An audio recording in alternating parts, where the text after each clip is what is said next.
First up to speak, can I get a round of applause, Rhode Island, for Mr. Keane Soaps.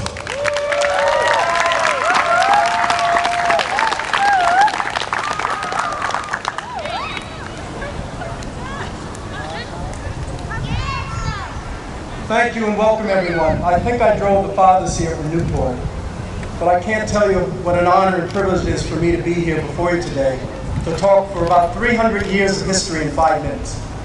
But very important history. In history, unfortunately, that we don't tell enough in our own Rhode Island schools, in our own communities. Because it's a history of us, it's a history of African heritage people. But let me begin with, I hope, the most important statement that I offer you today, and I hope each and every one of you remember today. Slavery is not black history. Let me say it again. Slavery is not black history. Black history is our African heritage ancestors that survived and thrived despite slavery. The entire intent and purpose of Emancipation Day, Juneteenth, is to recognize those African heritage men, women, and children who survived and thrived despite enslavement. Those same African heritage people who were taken largely from what is today Ghana, Nigeria, and Guinea, would somehow survive the transport of the Middle Passage to land on the sugar plantations of Barbados and Jamaica. The same African heritage people that would land in continental America and then be working on the tobacco fields of Virginia, or the cotton plantations of Mississippi or Alabama, or the urban seaports of Providence, Bristol, and Newport, Rhode Island. Those 10 million African heritage men, women, and children, we stand on their shoulders today. And Emancipation Day is to celebrate and recognize and remember those 10 million souls. It is a story of African perseverance. It's a story of African history and heritage. It is our story, no one else's. And we have the absolute obligation today in 2020 to pass that story on to the next generation of African heritage people. And who are the African heritage people? It's all of us. Biracial, multiracial, Cape Verdean, Native, Latino. We all share an African heritage. And it's absolutely essential that we recognize going forward that we have an opportunity more than any other state in the country to share this historic information, because Rhode Island, not only being the smallest state, had some of the most significant earliest African heritage institutions established. The first free African benevolent society in the Western Hemisphere begins in Newport and Providence in 1780 and 1787. Why do we know this? Because we still have the organizational documents, the meeting minutes, and letters and diaries from those African heritage people, not African Americans, but African heritage people who originated in the Yoruba tribe of Nigeria, the Fanti and Ashanti people of today's Ghana. We have those records, we have those information, and they talk freely about their lives living in Providence in 1785 and 1790. And in fact, one of the first free black churches in America.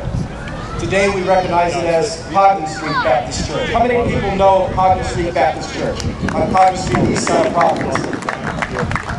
That is the second building, but the congregation itself was established way back in 1819.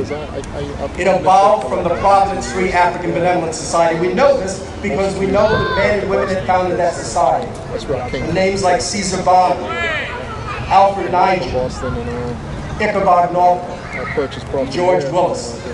And those same men, after establishing the church, would establish the second free Masonic African order after Boston, called the Harmony Lodge, which still exists today on Eddy Street. And those same men and women would build one of the earliest free African communities, which was called Hog Strait, located today at the south lawn of the State House and adjacent to the main entrance to the train station.